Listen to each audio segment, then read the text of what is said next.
let's say you've got an anxious attachment and you really, really want to please people and you get really freaked out when you feel like you're failing and then you start to do things that you later regret. Instead of this, try that. Mended light.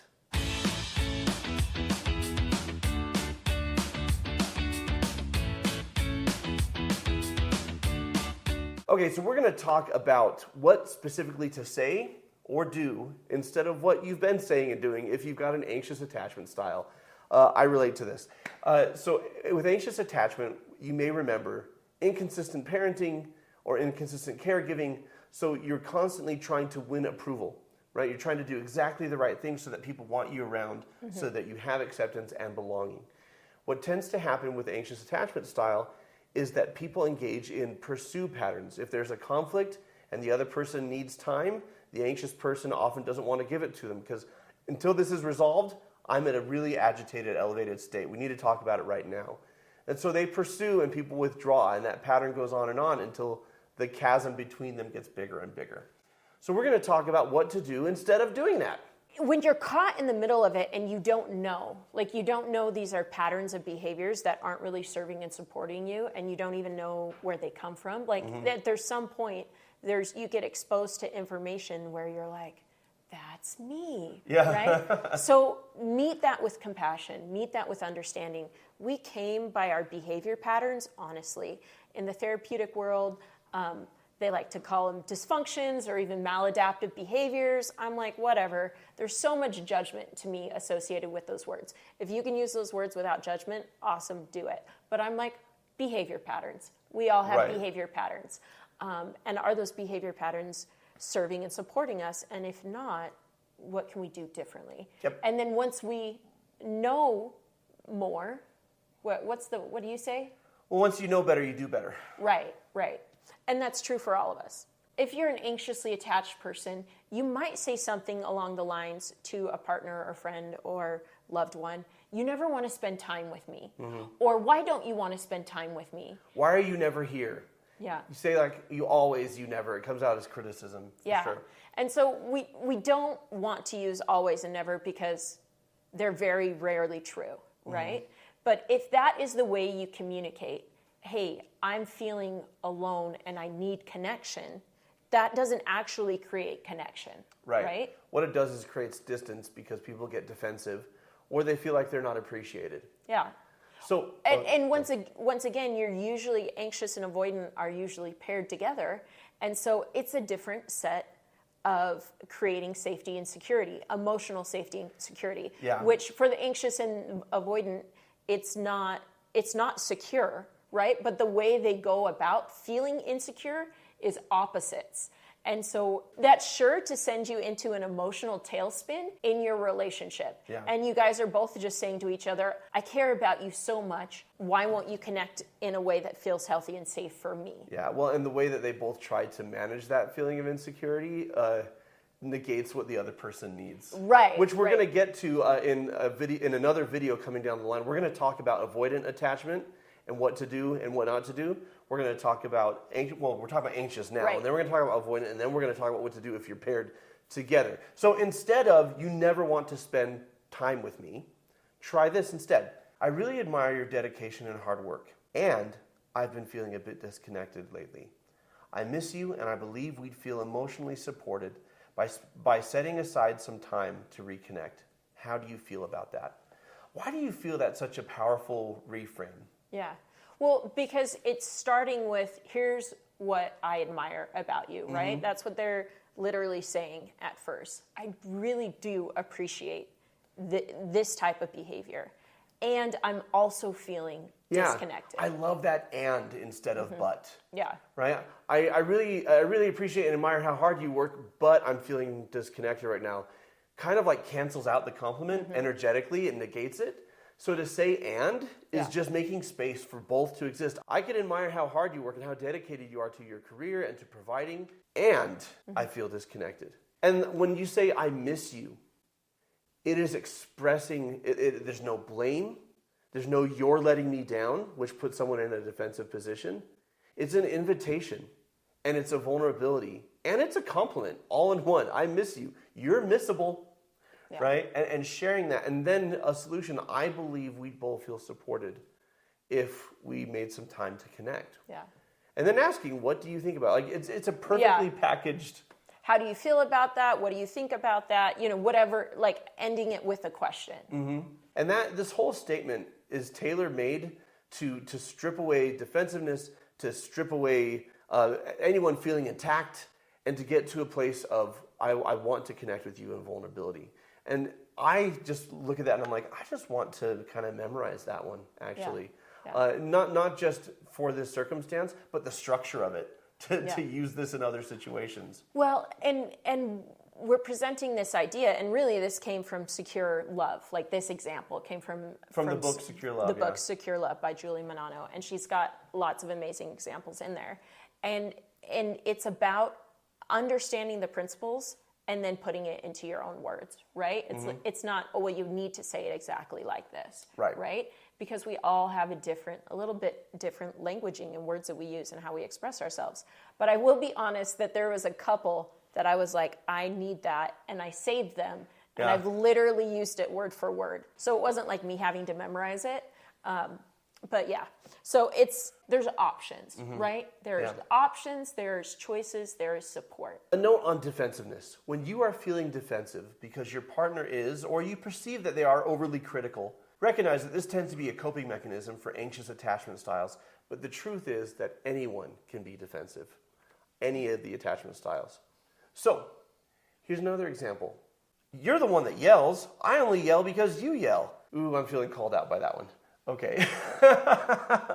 I've used that so much in my entire life. I'd be nice if you were nice. Or there's another one.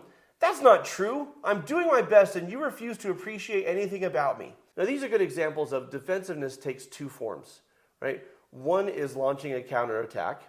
I'm only yelling because you're yelling. And the other is playing the victim. That's not true. You don't see my efforts. You don't appreciate me. Both are ways to cancel out the concern that the other person is bringing to us. And the reason for that is because they're often not bringing it to us as a concern. They're bringing it to us as a criticism. And it takes a lot of humility to sit when you feel criticized, to sit in that and to be accountable and present instead of defensive. I know because I'm working on that. And I'm much further along than I used to be, but my default setting, like just if I'm not being mindful, is the knee-jerk is defensiveness. Yeah. So instead of either of those, say this. Right. Well, and it's important to realize there's a reason that's the knee-jerk reaction, because on an unconscious level, you were like, well, if what this person is saying to me, if what I was saying to you was true, you were like, well, that means I'm not a good person, or that means I'm not a good husband, or that means I'm not a good father. So what I was saying and what you were hearing were two different things, right? Yeah. And it wasn't because I was even saying anything close to what you were believing, but it was because we all come by our worldviews honestly. Yeah. And you had created a lens of yourself of, if I don't do XYZ things just right, then that means about me. Which, so our triggers, because I was triggering for you, they expose our worth ties, right?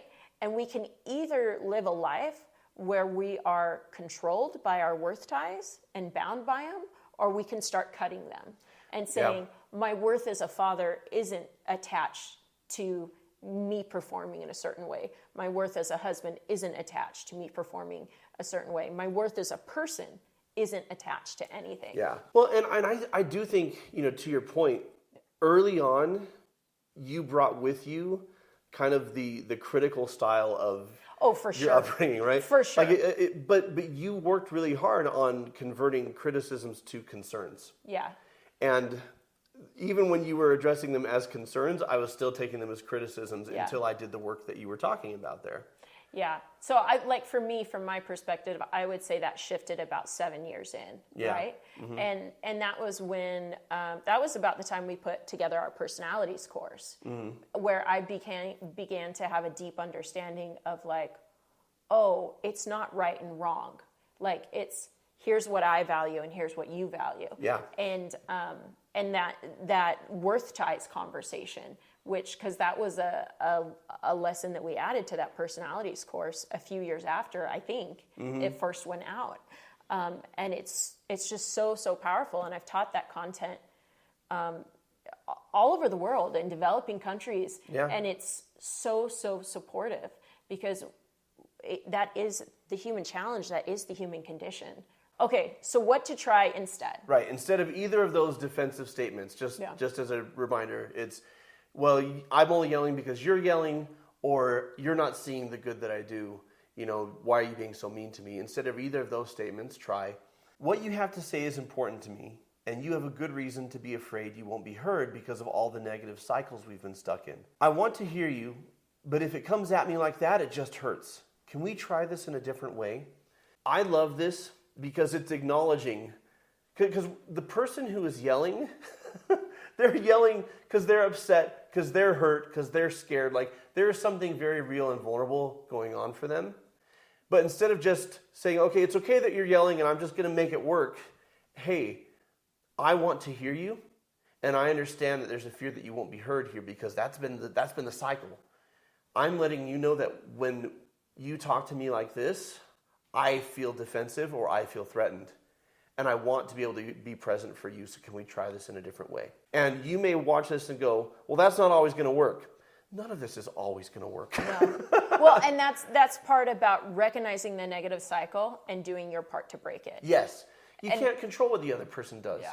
But when you do your part to break it, you model something else, and oftentimes they catch up. Yeah, and one of two things happens. They either meet you there and you have a healthier relationship, or you say, hey, I did my part to show up, and these behavior patterns weren't ever going to change. Mm-hmm. And so either way, it puts you on a path that's supportive for you. Right. And it takes a lot of humility, a lot of self-awareness, and the willingness to do the work. So that's one example of what you could say. Mm-hmm. Or you could try, I want to start defending myself right now, but I don't want to do that in our relationship. I'm committed to staying present and hearing you out. So that's just a simple acknowledgement of where you're at, right? And there's been times where you've told me things as a concern, and I haven't gotten defensive, but I felt a defensive reaction coming up. And you said to me one time, like, I feel like I can't bring this up without you getting defensive. And I'm like, am I getting defensive right now? And you're like, no, but I can see that you're upset. I'm like, well, nobody likes to be told what they're doing wrong. What you're doing is great. How you're saying it is perfect. I'm having an emotional reaction that I need to process through so I can meet you there. And you went, oh, okay. Right? And so this is what this looks like. This is what to do if you are anxiously attached. And instead of pursuing, instead of attacking, do this instead. Now, questions for you all. What are your big takeaways from this video? How are you going to apply what we've talked about? And what questions do you have for us to build on this? We have an entire little mini series on instead of this, try that. And our next one's going to talk about avoidant attachment styles. So we're going to see you there. Until next time, folks. Keep shining. We need your light.